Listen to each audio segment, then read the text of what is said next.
Hello there! In this video I won't be talking much about what is gaming disorder, but more about how people reacted to this being a thing, like what Twit news got wrong in this video. I'll be assuming that you already know what gaming disorder is in this video, no matter how wrong it sounds. A little warning beforehand, a lot of this video isn't about addiction. They went off topic and talked a lot about how bad video game is without proper proof. So I'll be addressing that part too. Actually, I'll be addressing that part for most of this video. Hope you enjoy. This is Twit. Some big news this week is that the World Health Organization officially added gaming disorder to its International Statistical Classification of Diseases and Related Health Problems. The term describes anyone who can't control his or her gaming behavior and gives gaming priority so that it takes precedence over other interests and daily activities despite negative consequences. Someone who can't control his or her gaming behavior is problematic. That is a problem, I will admit. But is really that bad? In some cases, people forget to do their homework because of video games. But isn't that normal when you're doing something you're passionate about? We learn to control this behavior as we grow up. And if this problem can be fixed that easily, can we consider it a disorder? When I was young, I was seriously addicted to video games. I would pull all-nighters 40 days a week, and sleep during classes so that I could play during the night. But I overcome that by growing up and getting used to having video games as a hobby. I learned to better control myself as I grew up, and became more aware of it, and I didn't need any counseling whatsoever for this. In fact, getting counseling made me want to play video games even more if the person giving me advice doesn't make any sense. As for the part of giving priority of gaming over other activities, this is the same with any other hobby. If someone finds something more interesting than the thing they already have, they will most likely but not always replace that with what's better. And the term negative consequence is subjective. It can be anything. Someone will consider being locked in a room with nothing but a treadmill and 3 full courses meal a negative. But someone will consider that a positive because they're in a position to lose weight. It is not for other people to decide what's good or bad for you. It's yourself, the consumer, to decide what's good or bad for yourself. It's you to decide whether or not you want to drink bleach.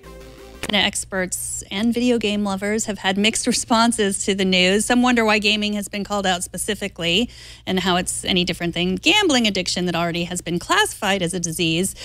If you replace the word video games in the last section to any other hobbies, like football, hockey, basketball, TCG, D&D, chess, then it's no longer a disorder. This is the problem that most people in the gaming community have with what WHO did. The unfairness of this regulation is too big for us to just sit down and suck it up. If this decision includes all other types of hobbies, then it wouldn't be that big of a deal in the unfairness department. Though it would cause fans of other hobbies to rally against this idea, like what gamers are doing right now. Maybe that's why they only decided to include video games, since they thought the backlash wouldn't be so bad. Just an idea though. Well, anyways, I'm sure these people are going to tell us why gaming is included while other hobbies aren't, right? Now, we have all probably met people who might fit these characteristics, but that doesn't necessarily mean all of us have to immediately burn our Xboxes or delete Fortnite from our phones. You probably don't want to burn Xboxes. No, don't do that anyway. Don't do that. Ha ha ha ha, kill me.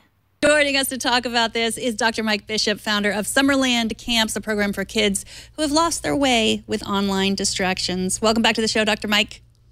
Hey, Megan. Thanks for having me back. It goes without saying, but these people don't really know much about video games.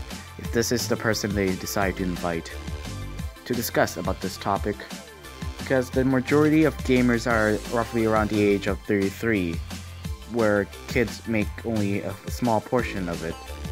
So if they decide to bring in experts on only kids, then it's kind of hard to take them seriously on a topic that discusses the majority of gamers. So this is just their ignorance at work, but let's see how the rest of the videos go. So we spoke last summer about the benefits of a tech detox.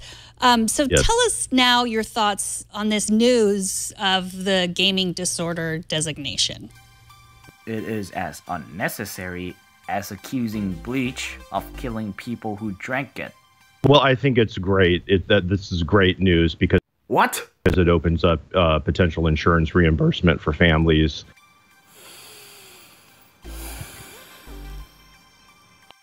Yeah, that's one positive claim. Can you name one more, apart from raising awareness? Because I can name a whole lot more impactful negatives that outbalance these positive claims. For instance, this opens up for anything to be a disorder, thus making the word disorder hold no weight to it. Can you imagine a world where breathing disorder is a thing? You know, because you can choke while eating? How about watching TV disorder, because people get heart attacks from watching TV? Well, how about bleach disorder? If you drink bleach, you die. That's a fact that almost everyone knows, but they have to put it up as a disorder anyways to raise more awareness on this problem. Not to mention the tripod things. You see where I'm going here? Another reason is by only including gaming and no other hobbies, this gives the industry a bad reputation. Now, if you were to choose between watching Netflix and video games, you have more reasons to watch Netflix, because by doing so, you have less likely chance of getting a disorder. This is impacting the industry negatively. Because of what you did, there's less people going to be gaming. Okay, then how about another reason if that's not enough? Let's see, by doing so, you're giving, like, professional gamers, streamers, YouTubers who plays video games for a living, you're giving them a label of having gaming disorder because they prioritize gaming over most of the things in their lives, because it is their career. I mean, you can't just base your decisions on only the positives and ignore the negatives. It also leads to legitimacy of the issue that for us in the industry have known that this has been a valid a disorder for a long time, and it finally lends credence to the to what we see every day. So we're those of us in the industry are very happy for the World Health Organization's decision to classify gaming as an actual disorder. Can you say that sentence you just said straight to Anthony Bean's face? For those of you who don't know, I'll keep it brief since his name's been thrown around this discussion for a while now. He is a licensed clinical psychologist who actually knows what he's talking about. He thinks that the way WHO worded it was way too vague, to the point of it being premature to label their classification as a diagnosis. For more information about what he said, visit his website. So does this mean programs like yours, Summerlane camps, would maybe be covered by health insurance? Potentially, that is what we are hoping for. Of course you are. Why am I not surprised? Right now, what we do is we bill for group and individual therapy sessions that are separate from the fun, more camp-like aspects of our program. We bill whatever we can. At the present time, that might be for an adjustment disorder. As a lot of people know, ADHD has a high comorbidity to a gaming addiction. So ADHD is certainly something that we can bill for. But until now, there's really no clear diagnostic code to classify this under. So this is really great news. Dude, can you even hear yourself when you said this? I mean, unless your definition of clear is as clear as looking through Silent Hill's fog, then maybe, but have you even taken a look at their website and see how vague they worded it? Like, by the way they worded it, anyone who plays video games for a living has a label on them now. They have a label of gaming disorder on them now because 1, they can't stop playing video games because it's their job.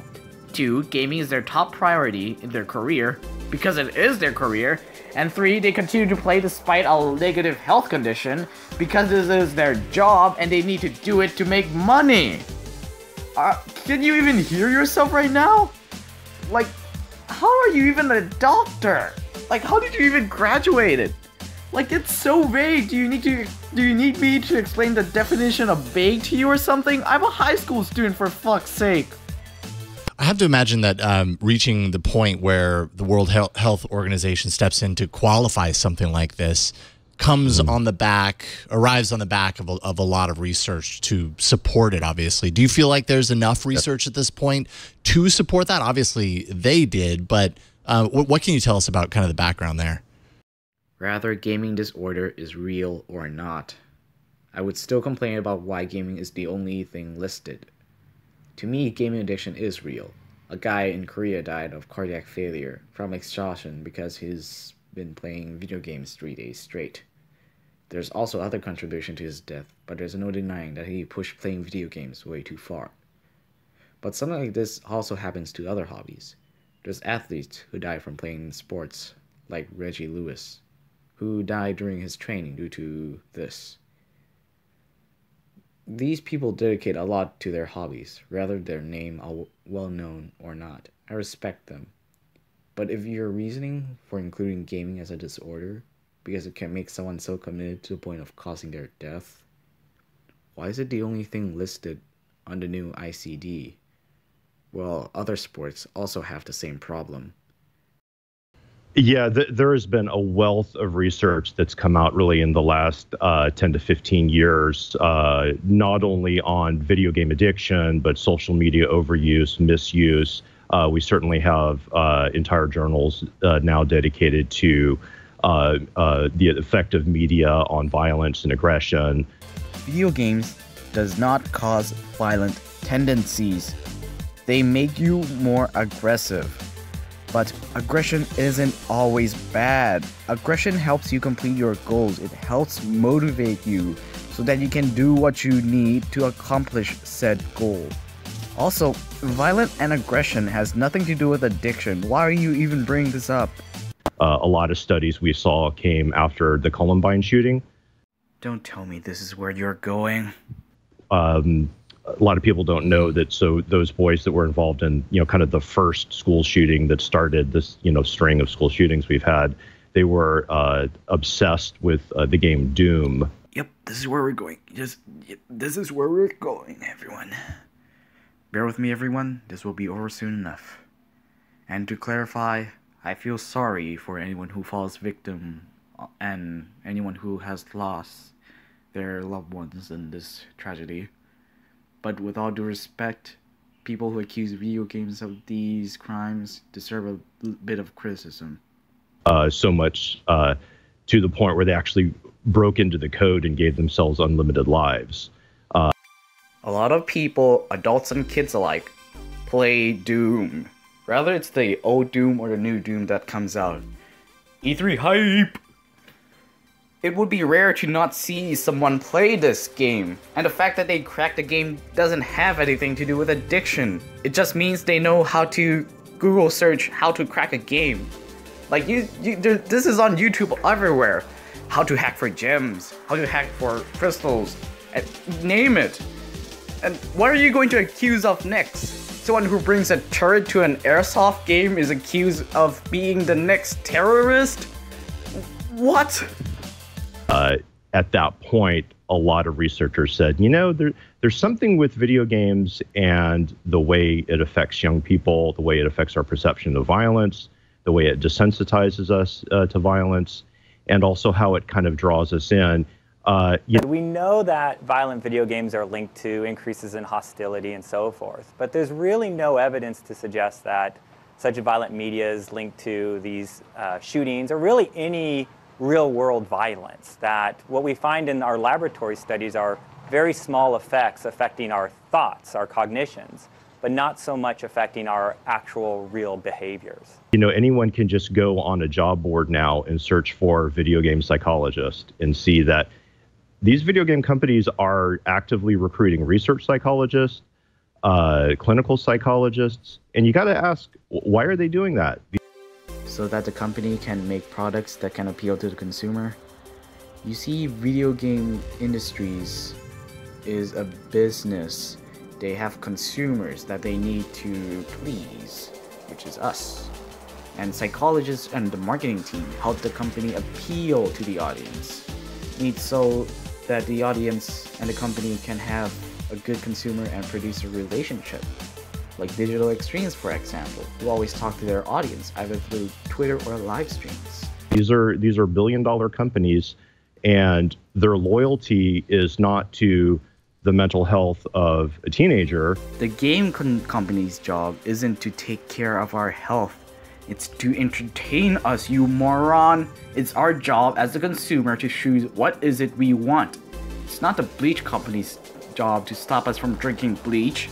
It's our job to stop ourselves. If you want to bring health into this discussion, people die of heart attack while watching movies and cinemas for game's sake. It is to their shareholders. So they're going to do whatever they can to make their games as habit-forming as possible. This can be used for any other company that produces media that can cause death. Isn't the movie industry responsible for the health of those who got heart attack during their movies? No, it isn't. It's to their shareholder. Which is particularly every hobby ever. The company doesn't do anything wrong. They advertise a game and sold it accordingly to what they advertised. I mean, except Halo 5, of course.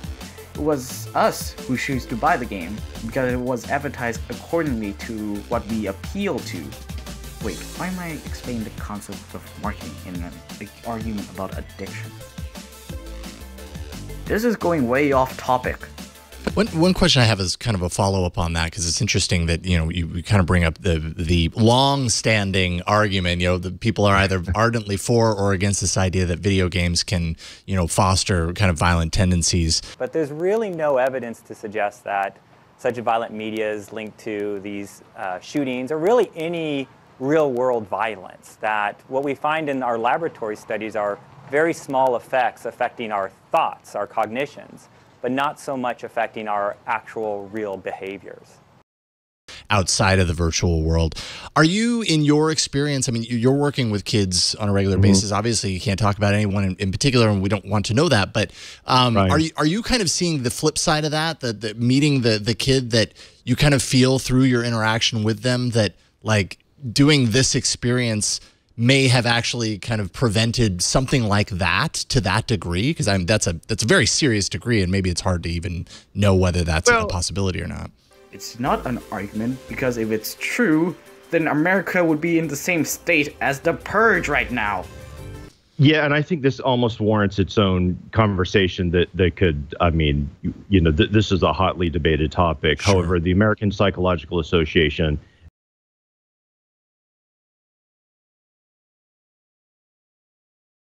did put out a study, what they did was they created a focus group to look at what we call a meta-analysis. So there were several meta-analyses done on the effect of video game violence and if that affects real-life violence. But there's really no evidence to suggest that. And so what they did is they looked at 5 or 6 meta-analysis studies that were done, and the statement from the APA is essentially, this debate is over as to whether video game violence has an effect on real life violence. And their statement is that it does. Now, I will say the effect size is small, but what's important is that study after study after study has shown that there is an effect size. Now, sometimes parents ask me, so my kid plays, you know, violent video games, and they really love, you know, violent video games. Is that going to make them you know, a school shooter? The answer is no. That in itself does not make someone become a violent or aggressive person. But what we do know is that even just, there was one study that was done, for example. You want an experiment? Okay, here's one. Go to a live gaming event and see how many people beat each other up. That's an experiment for you. Here's another one. Look at the crime rate in America and compare it to the video game sales rate. As you can see, they had people watch a violent, they're exposed to violent media for 4 hours. 4 hours is not enough of a time to conclude an experiment like this that is supposed to be compared to an average gamer who spent a lot more than this. And also, I'll throw in that the fact that you have to expose them to 4 hours of violent media means that there aren't even gamers in the first place. And then the random group exposed to cooperative media for 4 hours. And Co-op media? That can be anything. Death Space, GTA, Halo, A Way Out, Origami, Shadow Warriors, Battle Block Theater, Warframe. Heck, you can consider solving cases in Danganronpa with a friend next to you, a co-op game. What you said is so vague, it can't be used for anything. what the researchers did is they set up a they set up a fake catastrophe after the subjects walked out of being exposed to the violent or non-violent media. And what they found was that across the board, people that were exposed to violent media took 36% longer to respond to. What it was that there was a woman with crutches and her leg was in a cast and she dropped one of the crutches. How does a crutch fit into all of this? Also, was that person exposed to a co-op media or violent media? You didn't mention that. And so, it has this cumulative effect on our perception of what is okay. I'll ignore what you said about how humiliative it is because it's not humiliating to play video games and tell other people that you play video games whatsoever. This is why I think 4 hours is a bit too short for people to experiment with, and to compare with those who have spent a lot more time on gaming than 4 hours. So let's take a look at this clip and see what happens with those people. As a brain scientist, I'm actually interested in how the brain learns. And I'm especially interested in the possibility of making our brains smarter, better, and get you to actually step into the lab. What we do in the lab is actually measure directly, in a quantitative fashion, what is the impact of video games on the brain. People that don't play a lot of action games, that don't actually spend a lot of time in front of screens, have normal, or what we call corrected to normal vision. That's okay.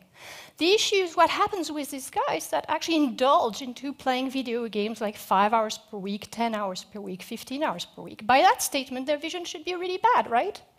Guess what? Their vision is really, really good. It's better than those that don't play. I'm going to show you colored words. I want you to shout out the color of the ink, right? So this is the first example. Orange, good. Green, red, yellow. What we can show is that when you do this kind of task with people that play a lot of action games, they actually resolve the conflict faster.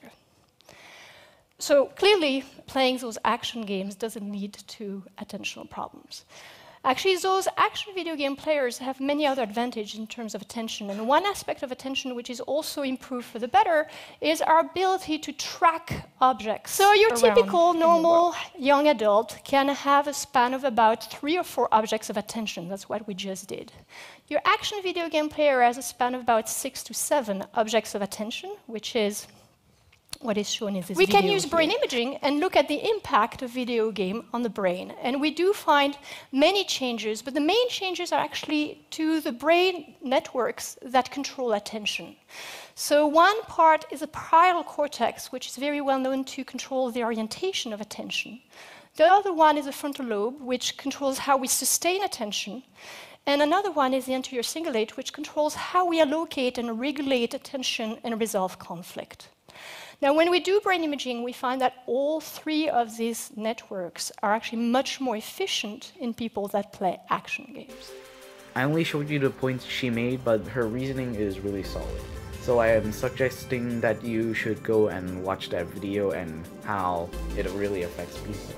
So yeah, middle click the link in the description under TED and be sure to watch that video.